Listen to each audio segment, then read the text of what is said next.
أعوذ بالله من الشيطان الرجيم. أعوذ بالله من الشيطان الرجيم. بسم الله الرحمن الرحيم. وإذ أخذنا ميثاق بني إسرائيل لا تعبدون إلا الله وبالوالدين إحسانا وذي القربى واليتامى والمساكين وقولوا للناس حسنا. اور جب ہم نے لیا پختہ عہد بنی اسرائیل سے، نہیں تم عبادت کرو گے مگر اللہ کی، اور والدین کے ساتھ احسان کرو گے، اور قریبیوں کے ساتھ، اور یتیموں کے ساتھ، اور مسکینوں کے ساتھ، وَقُولُوا لِلنَّاسِ حُسْنًا، اور لوگوں سے بھلی بات کہو گے، وَأَقِیمُوا الصَّلَاةَ وَآتُوا الزَّکَاةَ، وَقُولُوا لِلنَّاسِ حُسْنًا، اور تم کہو لوگوں سے بھلی بات، اور تم نماز کو قائم کرو اور زکوٰۃ کو ادا کرو. ثم تولیتم الا قلیلا منکم، پھر تم پھر گئے مگر تم میں سے تھوڑے. وانتم معرضون، اور تم اعراض کرنے والے ہو. گزشتہ درس میں اس آیت کریمہ کے ابتدائی حصہ کے متعلق قدر تفصیل سے اللہ کے فضل و کرم سے گفتگو ہو گئی تھی. لا تعبدون الا اللہ وبالوالدین احسانا وذی القربى، ان تین موضوعات کے متعلق اللہ کی توفیق سے گزشتہ درس میں بات ہو چکی ہے. والیتامى، اور تم یتیموں کے ساتھ اچھا سلوک کرو. یتامى جمع کا صیغہ ہے، اس کی مفرد، اس کا واحد یتیم ہے. اور یہ بات گزشتہ درس میں بھی عرض کی تھی. یتیم اس کو کہتے ہیں جو بچہ ہو، نابالغ ہو اور اس کا باپ فوت ہو چکا ہو. جو شخص بالغ ہو، اس کا باپ فوت ہو جائے، وہ شرعی اصطلاح میں یتیم ہے. اور یتیم کے ساتھ جو حسن سلوک ہے اسلام میں، جو کہ دین رحمت ہے، دین شفقت ہے، یتیم کا بہت زیادہ خیال رکھا گیا ہے. قرآن کریم میں اور احادیث شریفہ میں یتیم کے ساتھ حسن سلوک کی بہت زیادہ تاکید کی گئی ہے. قرآن کریم میں نیک لوگوں کے جو اوصاف ہیں، جنت میں جانے والے لوگوں کے جو اوصاف ہیں، ان میں سے ایک وصف یہ ہے کہ یہ لوگ اللہ کی محبت کے پیش نظر یتیموں کو کھلاتے ہیں. سورہ الدہر دیکھیے،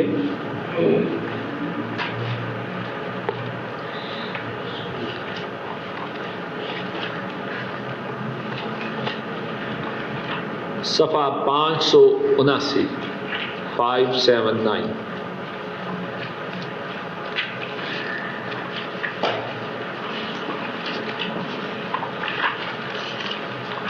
مل گئی جگہ. وَيُطْعِمُونَ الطَّعَامَ عَلَى حُبِّهِ، مسکینا و یتیما و اسیرا.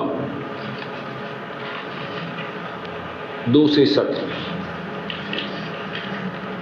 اور وہ کھانا کھلاتے ہیں، بیٹا ایسے نہ سب سے، اور وہ کھانا کھلاتے ہیں. کن کا ذکر ہے؟ اگر آپ دیکھنا چاہے تو اس سے پہلا جو صفحہ ہے اس کی آخری سطر دیکھیں. ان الابرار یشربون من کأس کان مزاجها کافورا. جو ابرار ہیں، نیکوکار ہیں، اور جو کل جنت میں جانے والے ہیں اور جنت کی نعمتوں سے لطف اندوز ہونے والے ہیں، ان کے اوصاف کا ذکر ہے. اور ان اوصاف میں سے ایک وصف یہ ہے وَيُطْعِمُونَ الطَّعَامَ عَلَى حُبِّهِ مِسْكِينًا وَيَتِيمًا وَأَسِيرًا. اور وہ کھانا کھلاتے ہیں اس کی محبت کے باوجود مسکین کو، یتیم کو اور قیدی کو. اور یہاں جو لفظ علی حبہ، اس کے مفسرین نے جو معانی بیان کیے ہیں ان میں سے ایک معنی یہ ہے کہ یتیم کو کھانا کھلاتے ہیں اللہ کی محبت کی بنا پر، اس لیے نہیں کہ یتیم کا جو مال ہے وہ کسی طریقے سے اس سے چھین لے. اور دوسرا معنی جو ہے کہ جب یتیم کو کوئی چیز کھانا کھلاتے ہیں تو وہ نہیں جو بچا کھچا ہو، وہ نہیں جو اپنے بچے نہ کھائیں. علی حبہ، اس کھانا کی محبت کے باوجود، اس کھانا کو ان کا دل خود کھانے کو چاہتا ہے، لیکن اس کھانے کی محبت کے باوجود یتیم کو، مسکین کو اور قیدی کو وہ کھانا کھلاتے ہیں. یہ علامت ہے ان کی، یہ وصف ہے ان کا جو ابرار میں سے ہیں اور جن کی عاقبت اللہ کے فضل و کرم سے جنت ہے. اور یتیم ہی کے متعلق اللہ مالک الملک نے رسول کریم صلی اللہ علیہ وسلم کو حکم دیا فَأَمَّا الْيَتِيمَ فَلَا تَقْهَرْ. 596 صفحہ ہے، سورہ الضحیٰ،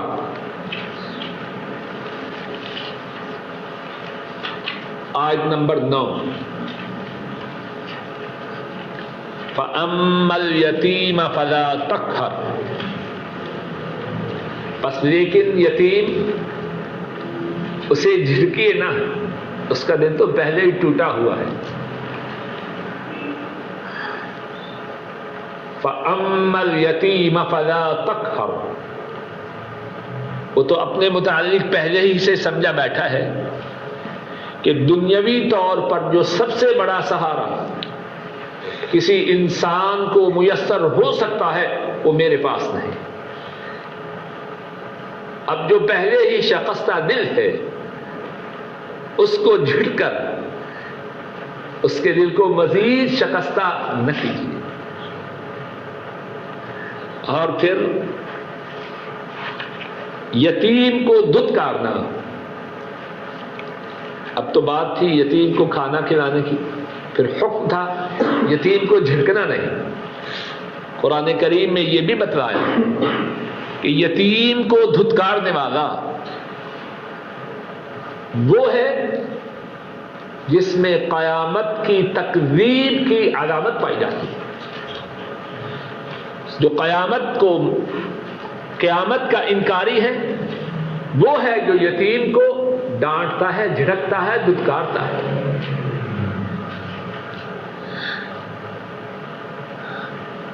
دیکھیے صفحہ نمبر 602 سورہ الماعون. أَرَأَيْتَ الَّذِي يُكَذِّبُ بِالدِّينِ فَذَلِكَ الَّذِي يَدُعُّ الْيَتِيمَ. کیا آپ نے دیکھا اس شخص کو جو قیامت کے دن کی تکذیب کرتا ہے؟ فذلک الذی یدع الیتیم، پس وہ ہے جو یتیم کو دھتکارتا ہے۔ اگر قیامت کے دن پر اس کا یقین ہوتا تو اتنی جرأت نہ کرتا کہ یتیم کو دھتکار دے۔ اور یتیم کا مال کھانے والا، کسی کا مال ناجائز کھانا حرام ہے۔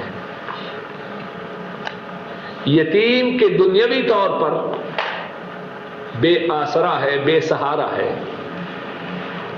اس کے حقوق کی حفاظت کرنے والا عام طور پر، ظاہری طور پر کوئی نہیں۔ اللہ نے اس کے مال کے کھانے کے متعلق، ناجائز کھانے کے متعلق خصوصی طور پر قرآن کریم میں فرمایا۔ دیکھیے سورہ النساء آیت نمبر 10،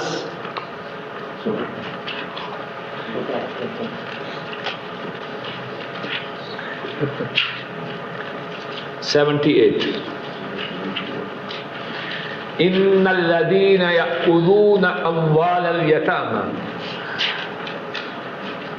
ان الذين يأكلون اموال اليتامى بظلم عفوا ان الذين يأكلون اموال اليتامى ظلما انما يأكلون في بطونهم نارا وسيصلون سعيرا، بے شک وہ لوگ جو یتیموں کا مال کھاتے ہیں ظلم سے، انما یأکلون فی بطونہم نارا، بے شک وہ کھاتے ہیں اپنے پیٹ میں آگ،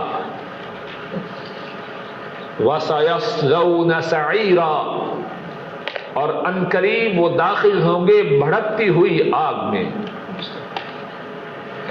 اتنا اہتمام ہے یتیم کے مال کی، یتیم کے مال کا۔ اور نبی مکرم صلی اللہ علیہ وسلم نے فرمایا، انا وکافل الیتیم لہ ولغیرہ کہاتین،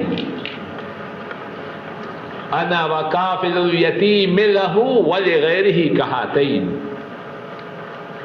فرمایا میں اور یتیم کی دیکھ بھال کرنے والا، اس کے معاملات کی سرپرستی کرنے والا، اس کی بود و باش، اس کی رہائش و خوراک، اس کی تعلیم و تربیت، اس کی صحت، اس کی دیکھ بھال کرنے والا کل قیامت کے دن میں اور وہ اس طرح۔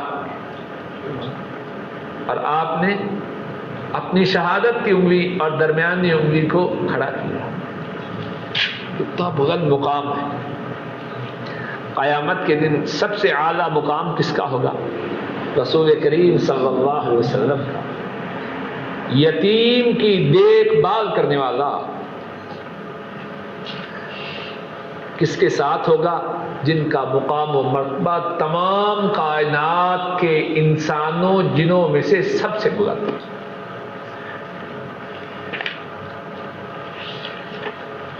یتیم عورت جو ہے جو جب تک شادی نہ ہو جائے اس وقت تک جو بالوں میں، یتیم وہی ہے جو چھوٹا ہو، اگر لڑکی ہے بالوں میں تو شادی نہیں، تو اس کی جو لفظ یتیمہ ہے وہ اس پہ نہیں بولا جائے۔ یتیم وہ ہے جو چھوٹا ہو اور اس کا باپ فوت ہو جائے۔ شاید اس سوال کے پس منظر میں یہ ہے، ایک شخص چاہتا ہے کہ اسے یتیم کی خدمت کا ثواب ملتا رہے، تو اب بچی بالغہ ہو گئی تو کیا وہ ثواب پائے گا کہ نہیں؟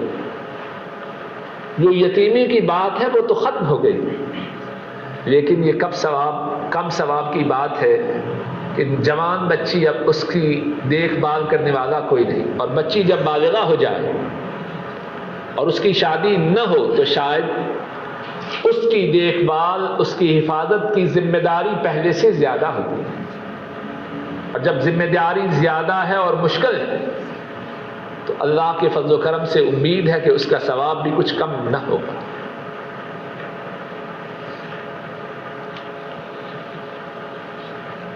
اور پھر یتیم کے معاملے کا جو اللہ کی طرف سے اہتمام ہے،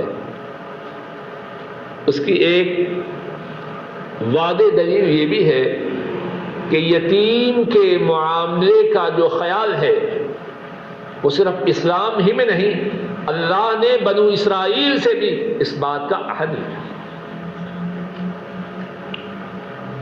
والمساکین، جس طرح کہ میں نے ابھی عرض کیا، اگر سب ساتھی توجہ دے، جو بات عرض کی جائے اس کو یاد کرنا ہے، تو اس طرح چھوٹا سا درس ہر ایک ساتھی کا یتیم کے بارے میں بن گیا۔ اور اگر توجہ دیں، اب 3-4 آیات جو ہم نے مختلف مقامات سے دیکھی ہیں، اگر گھر جا کے ان آیات کو دیکھیں تو اس طرح ہم نے ایک ہی درس میں ظاہری طور پر تو ہم نے ایک آیت پڑھی، لیکن اس کے ساتھ کتنی آیات پڑھی، لیکن یہ صرف اور صرف اسی وقت حاصل ہوگا کہ آپ براہ نوازش گھر جا کے توجہ دیں، وگرنہ جو چیز حاصل ہوگی وہ تھوڑی ہوگی۔ والمساکین، مساکین جمع ہے، اس کا مفرد مسکین، اور مسکین جس طرح کے گزشتہ درس میں بھی عرض کیا تھا سکون سے ہے، حرکت کا اپوزٹ ہے، موشن کا اپوزٹ ہے۔ اور مسکین کو مسکین کیوں کہتے ہیں؟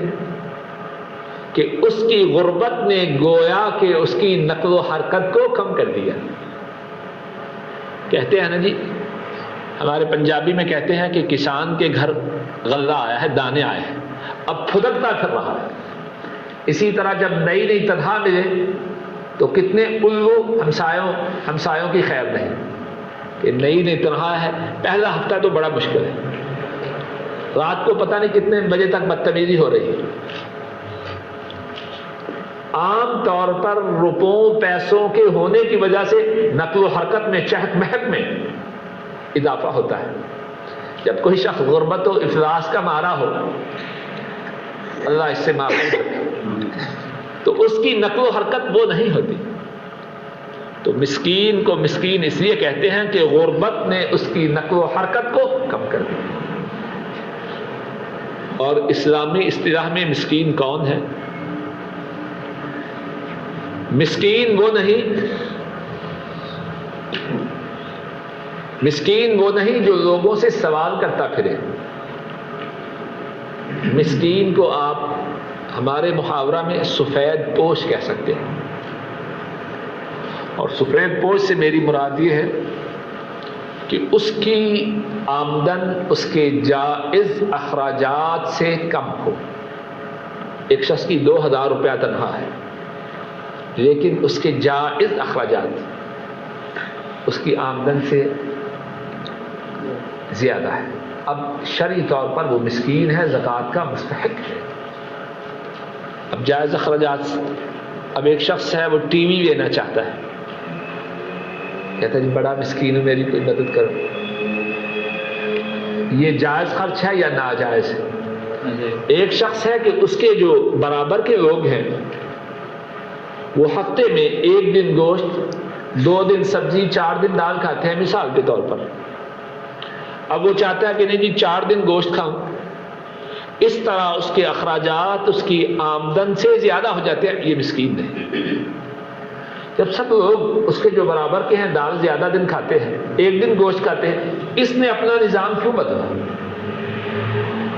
شخص ہے، مسکین ہے، اس کی ضرورت جو ہے وہ سائیکل سے پوری ہوتی ہے، اپنی تنخواہ کے اندر ہے، اور اس کے جو حالات ہیں، اس کا جو معاشرہ ہے، اس میں اس ایسا شخص سائیکل سے اپنی ضروریات پوری کرتا ہے۔ اب وہ چاہتا ہے نہیں جی میں نے تو اسکوٹر لینا ہے، 25,000 کا اسکوٹر لینا ہے، اور میں مسکین ہوں، میری مدد کیجیے۔ نہیں، جس معاشرے میں اس جیسے شخص کی ضروریات سائیکل سے پوری ہوتی ہے، وہاں اسکوٹر لینے والا جبکہ اس کے اخراجات اس کی آمدن سے بڑھ جائیں وہ مسکین کے زمرہ میں نہیں آتا۔ ہاں ایسا معاشرہ ہے یا ایسی ضرورت ہے کہ سائیکل سے بات بنتی رہی، 30-35 میل کا فاصلہ ہے مثال کے طور پر، اور اس کے حلال کے لیے اس کے لیے یہ فاصلہ طے کرنا ضروری ہے، اور اس معاشرے میں، اس ماحول میں لوگ یہ فاصلہ اسکوٹر سے طے کرتے ہیں، یعنی اسکوٹر ضروریات زندگی کا حصہ بن چکا ہے۔ اب اس صورت میں وہی شخص اگر اسکوٹر کے خریدنے سے اس کے جائز اخراجات اس کی آمدن سے زیادہ ہو گئے تو وہ مسکین کے زمرے میں آئے، بات واضح ہے۔ اسی طرح ہمارے معاشرے میں عام طور پر دیکھا گیا ہے، بعض سفید پوش لوگ بچیوں کی شادی کرتے ہیں۔ اب ہیں تو سفید پوش، لیکن چاہتے ہیں کہ شادی ایسی ہو تو کوئی یہ نہ کہہ پائے کہ غریب آدمی تھا۔ جائز اور ناجائز اخراجات اتنے کرتے ہیں کہ قرض تلے دبنا شروع ہوتے ہیں، پھر کہتے ہیں جی ہم مسکین، یہ مسکین نہیں۔ ہاں، اگر جائز اخراجات کرنے کی صورت میں اس کے اخراجات اس کی آمدن سے بڑھ جائیں تو بچی کی شادی پہ جو اخراجات کرے اور وہ اخراجات اس کی آمدن سے بڑھ جائے تو وہ مسکین کے زمرے میں آ جائے۔ بات کا خلاصہ یہ ہے، کسی پر مسکین ہونے کا حکم اس کی آمدن، اس کے اخراجات کی نوعیت اور اس عرف کو، اس معاشرہ کو دیکھ کر کیا جائے گا جس میں وہ زندگی بسر کر رہا ہے۔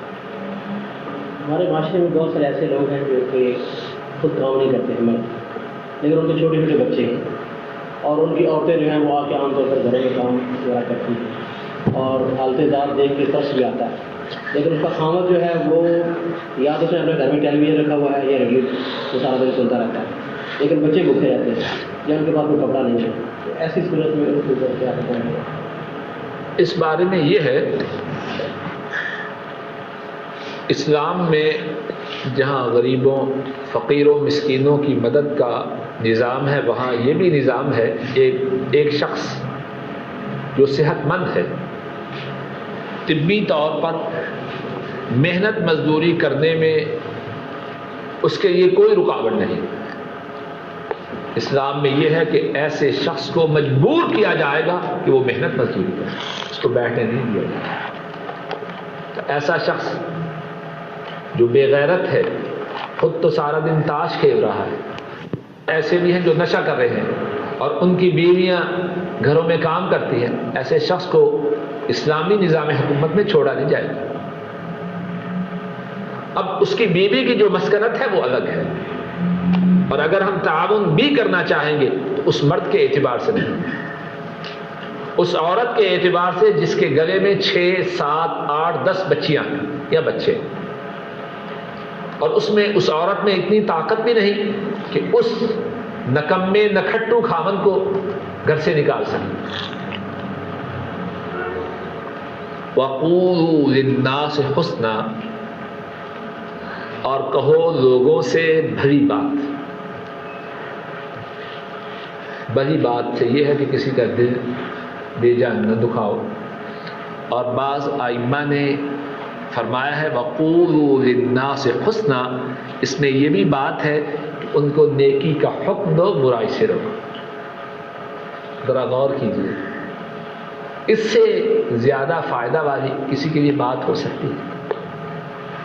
ایک یہ ہے کہ میں ویسے کسی سے اچھے اخلاق سے بولوں، خندہ پیشانی سے اس کا استقبال کروں، ٹھیک ہے، میں نے خود تو نیکیاں کما لی اور اسلام کا حکم یہ ہے، لیکن جب میں اسے یہ کہوں بھائی فجر کی نماز جماعت کے ساتھ پڑھا کر، بھائی داڑھی نہ منڈواؤ، بھائی اپنی شلوار کو ٹخنوں کے نیچے نہ رکھو، میری خندہ پیشانی سے اس کو زیادہ فائدہ ہے یا ان باتوں سے زیادہ فائدہ ہے؟ اس سے بلا شک و شبہ زیادہ فائدہ ہے۔ اگر اس نے ان باتوں کو مان لیا اس کی کایا پلٹے۔ وَقُولُوا لِلنَّاسِ حُسْنًا، اور تم کہو لوگوں سے بھلی بات، اس میں یہ بھی ہے اچھے انداز سے ان سے ملو، اور اس میں یہ بھی ہے کہ انہیں نیکی کا حکم دو، ان کو برائی سے روکو۔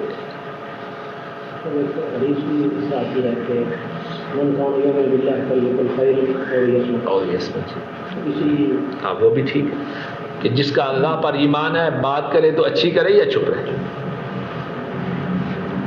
وَأَقِيمُوا الصَّلَاةَ، اور تم نماز کو قائم کرو. وَآتُوا الزَّكَاةَ، اور تم زکوٰۃ کو ادا کرو.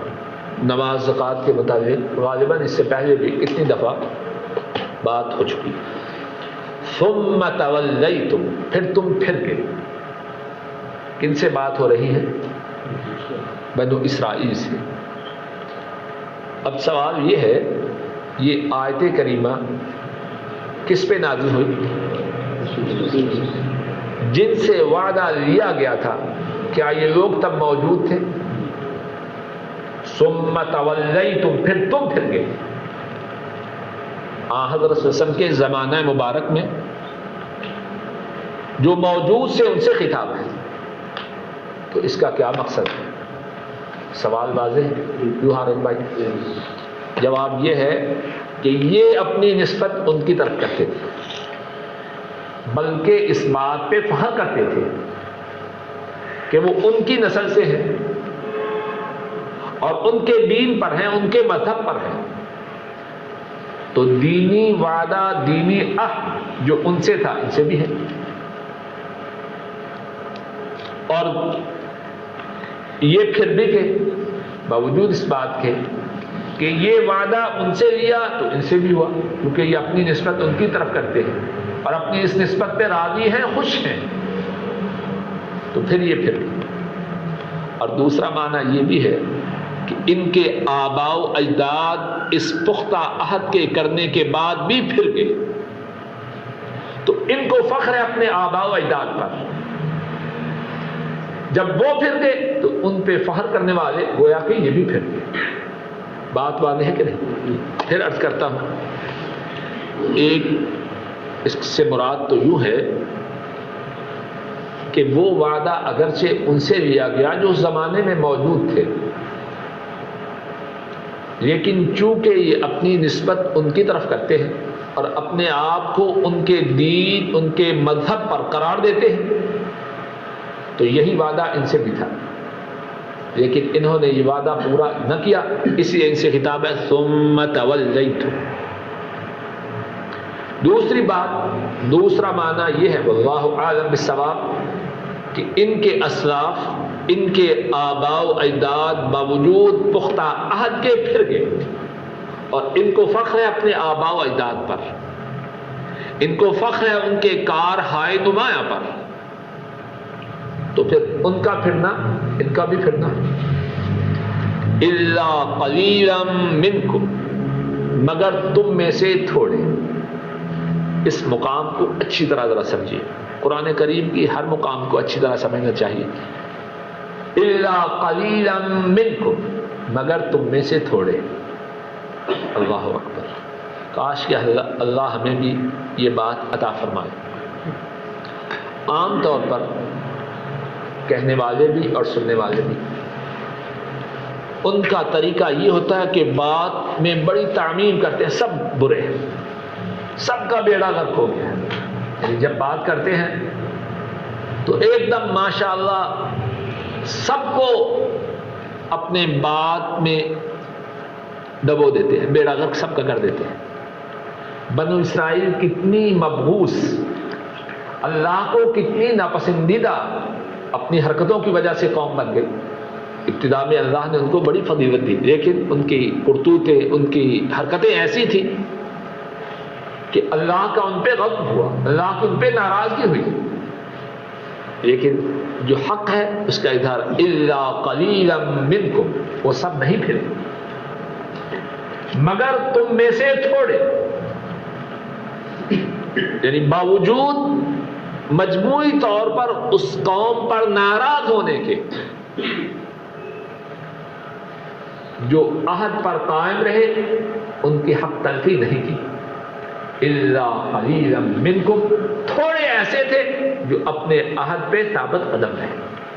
تو بات یہ کر رہا ہوں، اسی طرح ہم کو بھی، کہنے والے کو بھی، سننے والوں کو بھی، جب کوئی بات کریں تو ناپ تول کے کریں. اگر اچھے ہوں تو بروں کا ذکر کرتے وقت ان اچھوں کو بھی اپنی بات میں اپنے پیش نظر رکھیں. وَأَنْتُمْ مُعْرِضُونَ، اور تم ہو اعراض کرنے والے. اصل تمہاری جو عادت